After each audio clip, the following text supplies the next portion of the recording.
আমাদের মেয়েদের জীবনটা খুবই অদ্ভুত, তাই না? কখনো বাবার বাড়িতে বিয়ের আগে, কখনো বিয়ের পরের জীবন, তাই না? বাবার বাড়িতে যখন থাকি তখনের জীবনটাই থাকে একরকম, শ্বশুর বাড়িতে যখন চলে যায় তখনকার জীবনটাই হয়ে যায় আরেক রকম। আমাদের মেয়েদের জীবনটা বিয়ের পরে মানিয়ে গুছিয়ে নিতে নিতেই সারাটা জীবন কেটে যায়। যখন একটা কোনো কিছু নিজের বলে আঁকড়ে ধরে রাখার চেষ্টা করি, সেটা যদি কোনো মতে আমাদের কাছ থেকে চলে যায় তাহলে মনে করি এটা ভাগ্যে ছিল, সেটা মনে করেই মানিয়ে নিই। আসসালামু আলাইকুম everyone, welcome back to Shima Mim's লাইফস্টাইলে। আমি মিম বলছি রামবাড়ি আখাড়া থেকে। তো নতুন আরেকটা দিনের ব্লগ আপনাদের সাথে শেয়ার করছি। তো সকালবেলা উঠে আগে বিছানাটা পরিষ্কার করে নিচ্ছি, মানে আজকে চাদরটা চেঞ্জ করেছি একটু। উঠে আন্টিকে দিয়ে দিয়েছি ধুয়ে নেওয়ার জন্য। এখানে আমি বিছানা গুছিয়ে নিচ্ছি, আজকে ছেলের মাদ্রাসা ছিল না, তো একটু লেট করে ঘুম থেকে ওঠা হয়েছে। ওঠার পরে বিছানাটা গুছিয়ে তারপর বাকি অন্য কাজগুলো করব। আসলে সংসার জীবনটা এরকম, আমাদের মেয়েদের ক্ষেত্রে বিশেষ করে মেয়েদের নিজস্ব কোনো বাড়ি হয় না, তাই না? তো বিয়ের পর আসলে মেয়েদের ওরকম একটা শখ বলতে কোনো কিছু আর থাকে না, যাও থাকে হয়তো অনেক পরে, বিয়ের অনেক পরে আপনার সেগুলো ফিল হয়। তো এতে দেখতে পাচ্ছেন আমার ছেলে দুষ্টুমি করতেছে, বলতেছে আম্মু দাও আমি ঠিক করে দিই, আবার লাঠি নিয়ে ঘুরতেছে, আমি ঠিক করে দিই।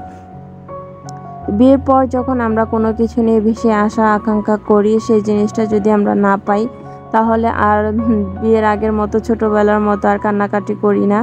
নিজের মনের মতো করে নিজেকে বুঝতে ফেলি যে না, এটা হয়তো আমার ভাগ্যে ছিল না বা হয়নি, সেরকম ব্যাপারটা আর কি। তো এই তো আমার বিছানাটা গোছানো হয়ে গিয়েছে, আমি এখন রান্নাঘরের বাকি কাজগুলো করে ফেলবো। আজকে আর আপনাদের সাথে নাস্তাটা শেয়ার করব না, প্রতিদিনকার একই রকমের নাস্তা কি শেয়ার করব। আন্টি বানিয়ে গিয়েছে, আমি শুধু একটু চা করেছি সবার জন্য, তো নাস্তাটা শেয়ার করলাম না। এদিকে আজকে দুপুরের স্পেশাল কিছু রান্না বান্না করব বাচ্চাদের জন্য। এখানে ডিম আমি সিদ্ধ বসিয়ে দিচ্ছি, তো সবার জন্য একটা একটা করে ডিম সিদ্ধ বসিয়ে দিচ্ছি, দেওয়ার পরে আমি বাকি কাজগুলো করব। আসলে মেয়েদের জীবনটা খুবই খুবই অদ্ভুত।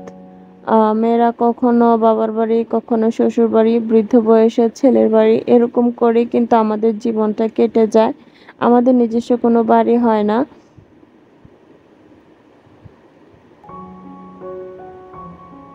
তো ডিমগুলো এখন সিদ্ধ বসিয়ে দিয়ে আমি চিকেন রান্না করব আজকে। তো চিকেনগুলো আমার ধুয়ে নিতে হবে। এখানে বেসিন সিঙ্কে আমি চিকেন ভিজিয়ে রেখেছিলাম, তো এগুলো আমি এখন ভালো করে ধুয়ে নিব।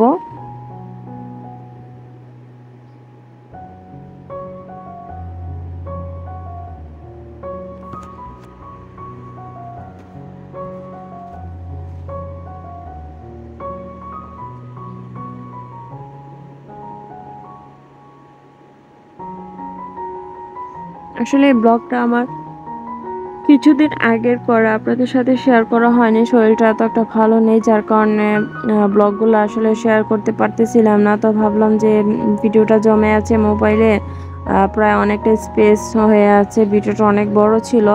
তো যার কারণে ভাবলাম আস্তে আস্তে শেয়ার করে দিই ভিডিওগুলো, কারণ ইদানিং আপনাদের সাথে কিন্তু আমার বেশি একটা ব্লগ শেয়ার করা হচ্ছে না। তো এগুলো ধোয়া হয়ে গিয়েছে, এখন উপরে কিছুটা লবণ দিয়ে দিব, তারপর কিছুটা ফুড কালার দিয়ে দিব। আমার যে কেকের রঙগুলা, মানে খাওয়ার যে রং, সেই রংটা দিয়ে দিলাম অরেঞ্জ কালারের, দিয়ে এখন একটু মেখে নিব। আসলে রোস্ট রান্না করব, যার কারণে একটু ফুড কালার দেওয়া আর কি, না দিলেও হতো, তো আমি দিলাম আর কি একটু সুন্দরের জন্য।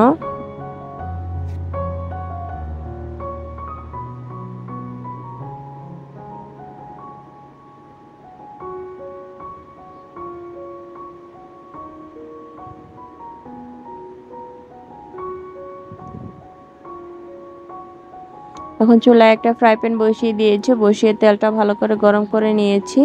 তো এখন আমি একটা একটা পিস দিয়ে দিব, দিয়ে হালকা করে একটা ভেজে নিব, বেশি কড়া করে ভাজবো না।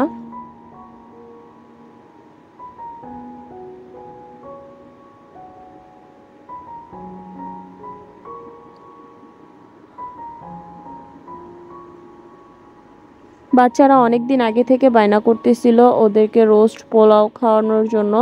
তো ভাবলাম যে ওদেরকে রোস্ট আর পোলাওটা রান্না করে খাওয়াই আর কি। আমারও একটু রান্না করা হয়ে যাবে, কারণ আমি এত ভালো রোস্ট রান্না করতে পারি না।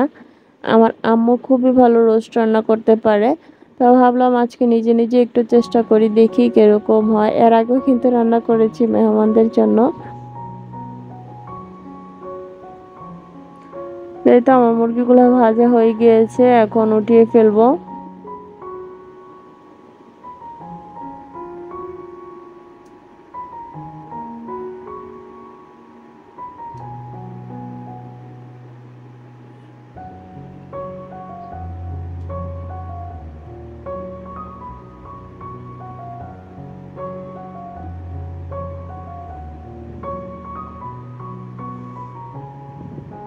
এরকম হালকা ব্রাউন কালার যখন চলে আসবে তখন আমি এই মুরগিগুলো উঠিয়ে নিব, কারণ এগুলো ভাজা হয়ে গিয়েছে। এগুলো তো বেশি লাল করে আমি ভাজবো না। আর এখানে আমার ডিমগুলো সিদ্ধ করা হয়ে গিয়েছে, এখন এগুলো আমি একটু ছিলে নিব। আর ডিমগুলো ছিল নতুন, যার কারণে ডিমগুলো ছিলতে আমার খুবই কষ্ট হচ্ছিল, মানে সব চামড়া উঠে যাচ্ছিল, কি একটা অবস্থা হয়েছে। তো আমার শাশুড়ি আম্মা দেখে বলতেছে যে আরে আমার কাছে ডিমগুলো নতুন ডিম দিয়ে ফেলেছে। 1-2 দিনের পুরানো ডিম হলে আসলে ডিমগুলো খুব সুন্দর করে ছিলে যায় আর কি। তো কি করার, কিছু করার নেই। যেই ডিমগুলা মনে করেন 2-3 দিন হয়নি, মুরগি পেড়েছে, ওইগুলো যখন বাজারে নিয়ে আসে তখন এই ডিমগুলারই অবস্থা হয়ে যায় নতুন ডিম। তো কয়েকটা ডিম ছিল পুরনো, ওইগুলো খুব সুন্দর করে ছিলেছে। আর কয়েকটা ডিম ছিল নতুন, যার কারণে ওইগুলার ছিলতে যেয়ে 12টা বেজে গিয়েছে ডিমের।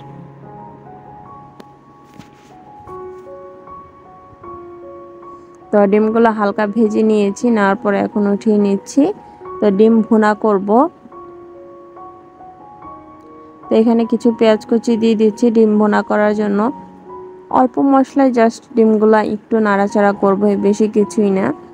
তো পেঁয়াজগুলা লাল করে ভেজে নেওয়ার পরে এখানে রসুন বাটা দিয়ে দিব, পেঁয়াজ বাটা দিয়ে দিয়েছি। দেওয়ার পরে অল্প একটু পানি দিয়ে দিব। এখন কিছু গুঁড়া মশলা দিব, হলুদের গুঁড়া, মরিচের গুঁড়া, এগুলো সামান্য 1/2 চা চামচ করে দিব।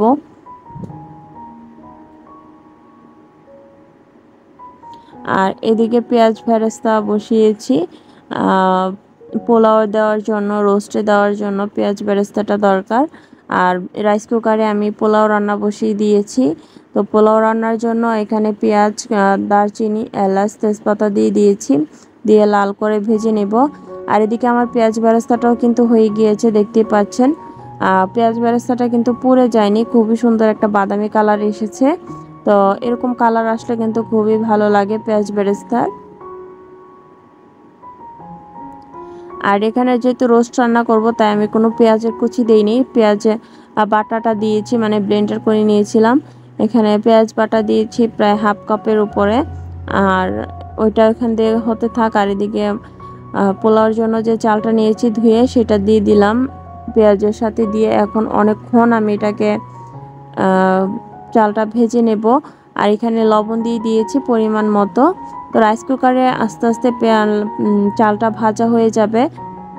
চাল আপনার ভাজা যত সুন্দর হবে, আপনার পোলাও রান্না কিন্তু তত ভালো হবে, এতদিনে সেটা বুঝে গিয়েছি। তো এখানে আমি পেঁয়াজ বাটাটা দেওয়ার পরে এখানে গরম মশলাটা দিয়ে দিচ্ছি, তেজপাতা, দারচিনি, এলাচ, গোলমরিচ, এগুলো দিয়ে দিলাম। দিয়ে এখন আরেকটু নেড়ে তারপর বাকি মশলাগুলো দিয়ে দিব।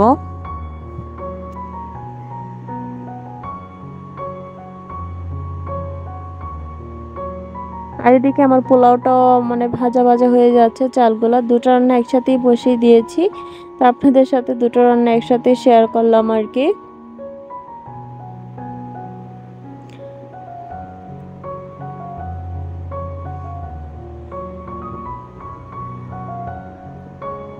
তো এখন এখানে আদা বাটা দিয়ে দিয়েছি 2 টেবিল চামচের মতো, যেহেতু আমি এখানে প্যাকেটের মশলা ব্যবহার করব, বেশি একটা মশলা দিব না। সরি, প্রথমে দিয়েছি রসুন বাটা, তারপর দিয়ে দিলাম আদা বাটা, এখন আমি লবণ দিয়ে দিলাম।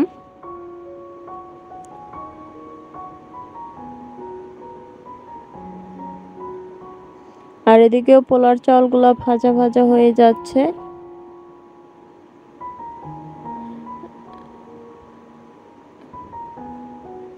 আর বিরিয়ানির যে রোস্টের যে রাঁধুনির মশলাটা থাকে সেই 1 প্যাকেট মশলাই আমি এখানে দিয়ে দিলাম। দিয়ে এখন মশলাটা ভালো করে কষিয়ে নিব।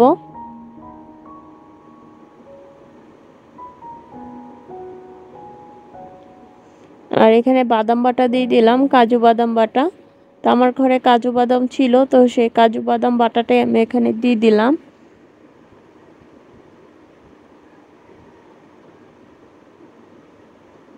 আপনার ঘরে বাদাম থাকলে সেই বাদামটাও দিতে পারেন। আর এখানে টক দই দিয়ে দিলাম, এটা আমার হাতে বানানো মানে টক দই, সেটা দিয়ে দিলাম। আসলে আজকে একটু শাহি শাহি রোস্ট রান্না করার চেষ্টা করতেছি। তো ফ্লেভারটা কিন্তু দারুণ আসতেছিল যখন আমি মশলাটা কষাচ্ছিলাম আর কি। আর এদিকে চাল ভাজা হয়ে গিয়েছে, এখন আমি গরম পানি দিয়ে দিব পোলাও চাউলে। পোলাও ভাত রান্না করার সময় অবশ্যই কিন্তু গরম পানি দেওয়ার চেষ্টা করবেন, ঠান্ডা পানি দেবেন না। তো এখানে গরম পানিটা দিয়ে দিয়েছি।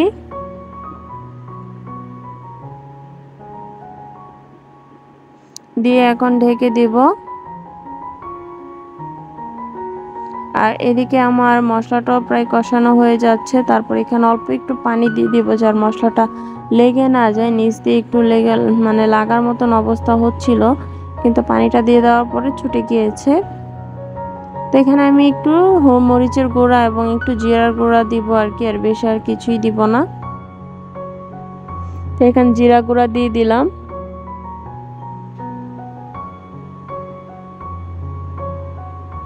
আর একটু মরিচের গুঁড়া দিব, যেন একটু ঝাল টাইপের লাগে, না হয় একদম মিষ্টি হয়ে যাবে। আর এই তো পোলাও মানে মোটামুটি হয়ে গিয়েছে, আর বেশি নেই। একটু চাপ ঘোরা রেখে দিলেই বাকি যে চালটা হয়ে আছে ঠিক হয়ে যাবে।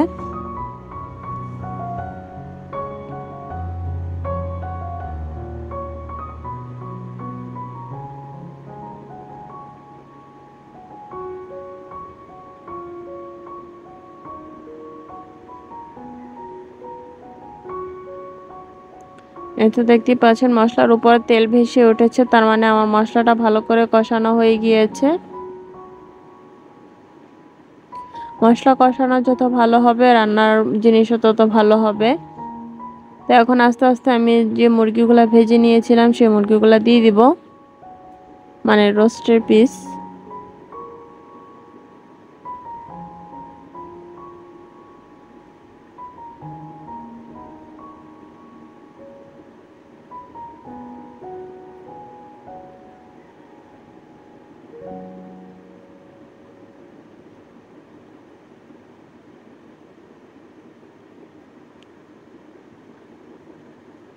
আর এদিকে কিছু ফ্রোজেন গাজর ছিল, তো গাজরগুলো আমি পোলাও ভাতে দিয়ে দিলাম। দেওয়ার পরে এখন ঢেকে রেখে দিব, আর ধরবো না। আর লাস্টে একটু পেঁয়াজ বেরেস্তা দিব আর কি।